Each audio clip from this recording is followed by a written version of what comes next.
D న్యూస్కు స్వాగతం. ఈరోజు వార్తల్లోని ముఖ్య అంశాలు. పొగాకు రైతు సమస్యలు తెలుసుకునేందుకు కనిగిరి వైఎస్ఆర్ కాంగ్రెస్ పార్టీ ఇన్ఛార్జి దద్దాల నారాయణ యాదవ్ కనిగిరి పొగాకు బోర్డును ఆయన పరిశీలించారు. శనివారం ఉదయం కనిగిరి పొగాకు బోర్డు యార్డును వైఎస్ఆర్ కాంగ్రెస్ పార్టీ సీనియర్ నాయకులతో కలిసి ఆయన పరిశీలించారు. ఈ సందర్భంగా అక్కడున్న రైతులతో ఆయన మాట్లాడారు. అనంతరం పొగాకు రైతుల సమస్యలు పరిష్కరించడంలో తెలుగుదేశం ప్రభుత్వం వైఫల్యం చెందిందని కనిగిరి వైసీపీ ఇన్ఛార్జ్ దద్దాల నారాయణ యాదవ్ అన్నారు. గత వైఎస్ఆర్ కాంగ్రెస్ పార్టీ ప్రభుత్వ కాలంలో జగన్మోహన్ రెడ్డి రైతు సమస్యలు పరిష్కరించడంలో ఆయన ఎంతో కృషి చేశారని దద్దాల నారాయణ యాదవ్ అన్నారు.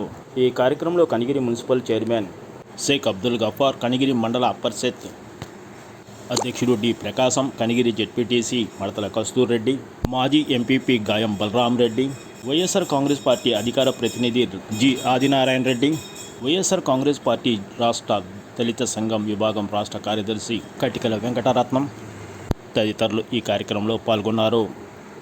ఈరోజు వైఎస్ఆర్ కాంగ్రెస్ పార్టీ ఆధ్వర్యంలో కనిగిరి మార్కెట్ యార్డ్ సందర్శించడం జరిగింది.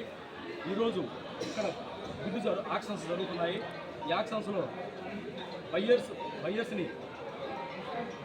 బయ్యర్స్ని ఎంత కొంటున్నారు ఏందని వాళ్ళను అడగడం జరిగింది. అలాగే ఎంత నష్టపోతున్నారు, ఏం జరుగుతుంది అని రైతులతో కూడా పరామర్శించడం జరిగింది. ఇక్కడ మేము మొత్తం పరిశీలించిన తర్వాత జరుగుతున్నది ఏంటంటే 19 నుంచి 24లో మన వైఎస్ఆర్ కాంగ్రెస్ పార్టీ అధికారంలో జగనన్న ఆధ్వర్యంలో మన వైవి సుబ్బారెడ్డి గారు ఢిల్లీలో కూడా పోరాటం చేసి మార్పు విధానం ద్వారా 390 రూపాయలు ఫస్ట్ గ్రేడ్ రావడం జరిగింది. ఇప్పుడు ఈరోజు ఈ కూటమి ప్రభుత్వంలో 250, 260 రూపాయలు మించి పలకటం లేదు. ఫస్ట్ గ్రేడ్ కూడా 250 రూపాయలు మాత్రమే కొంటున్నారు.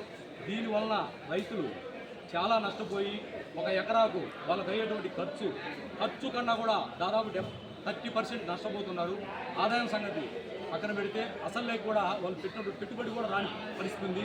కాబట్టి ఇలా రైతుల పక్షాన వైఎస్ఆర్ కాంగ్రెస్ పార్టీ అనునిత్యం పోరాటం చేస్తుందని, కాబట్టి రైతులకు ఖచ్చితంగా గిట్టుబాటు ధర కల్పించే విధంగా ఈ కూటమి ప్రభుత్వం చర్యలు తీసుకొని దాదాపు 350 కేజీ 350 రూపాయలు పైచిలకు వచ్చే విధంగా రైతులకు చేస్తే రైతులకు న్యాయం జరిగి అంతో ఎంతో మంచి జరుగుతుందని, కాబట్టి వైఎస్ఆర్ కాంగ్రెస్ పార్టీ ఆధ్వర్యంలో మేమందరం కలిసి రైతుల పక్షాన పోరాటం జరుగుతుంది.